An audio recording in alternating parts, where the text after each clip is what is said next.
তোমাকে যে টাইনে হেসরায় নিয়ে যাইতেছে, তোমাকে কোথায় নিয়ে যাইতেছে আর তোমাকে কে নিয়ে যাইতেছে?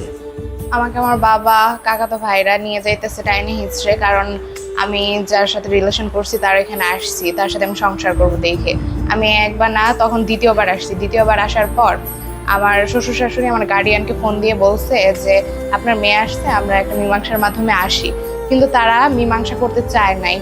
তারা বলছে যে আমরা মীমাংসার মাধ্যমে যাব না। এখন তারা আমাকে টাইনি হিস্ট্রি নিয়ে তুমি গেছে। একটু সংক্ষেপে বলো যে তোমাকে যে টাইনে হেসরায় নিয়ে যাইতেছে তোমার বাবা কেন নিতেছে? মানে তোমাকে সংসার করাবে না?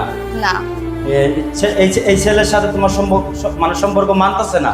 না, তারা কোনোভাবেই মেনে নেয় না। তারা মেনে নিতেছে না।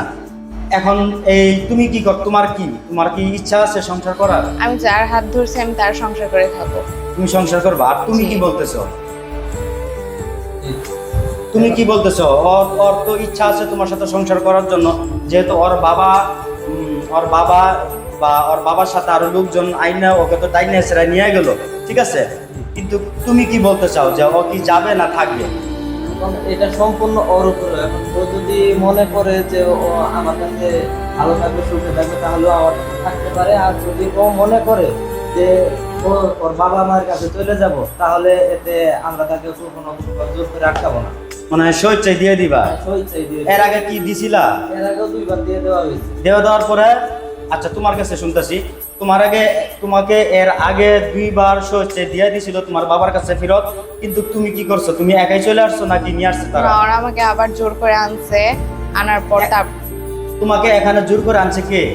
ও না, এখানে আমি নিজ ইচ্ছায় আসছি। আসার পর আমার বাবা মা আমাকে আবার জোর করে নিয়ে গেছে। ও আচ্ছা, মানে তোমার বাবার বাড়ি থেকে তুমি স্বেচ্ছায় একাই আইছো? হ্যাঁ। এরপর আসার পর আবার জোর করে তোমাকে নিয়ে গেছে? জি। আচ্ছা, এখন তোমার শ্বশুর কোথায়? আমার শ্বশুরকে এখন জেলখানায় রাখছে তারা। তোমার শ্বশুর এখন জেলখানায়? জি। কবে জেলে নিয়ে গেছে? জেলে নিয়ে গেছে বৃহস্পতিবারে। বৃহস্পতিবারে জেলে নিয়ে গেছে। মামলা করছে? জি।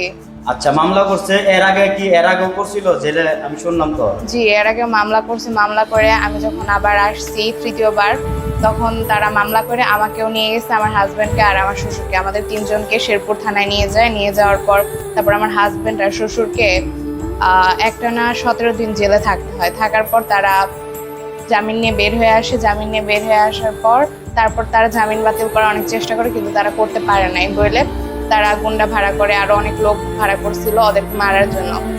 এখন তারপর আমাকে আরো বলছে যে তুই যদি ওইদিকে যাস তাহলে ওদেরকে খুন করে ফেলবো। তারপর মানে আমাকে অনেক মানসিক শারীরিক এভাবে অনেক নির্যাতন করছে যাতে আমি ওর কাছে না আসি।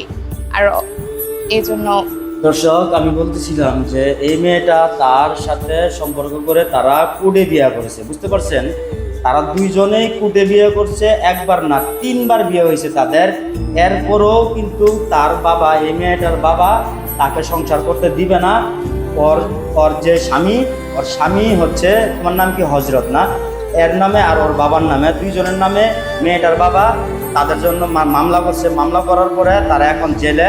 আর ওর নামে মামলা আছে, উনি এখন ধরতে গেলে একটা মানে লুকাই আছে, যেহেতু কারণ ওকেও তো ওয়ারেন্ট হয়ে গেছে, ওকেও তো পারলে ধরে নিয়ে যাবে। আর মেয়ে কিন্তু তাকে ছাড়বে না।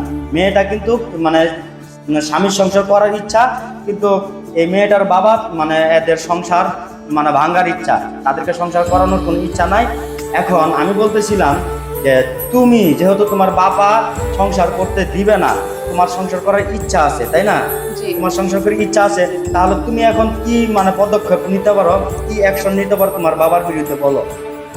এখন আমি আমার বাবার বিরুদ্ধে মামলা করতে চাই, যেহেতু তারা মানছে না।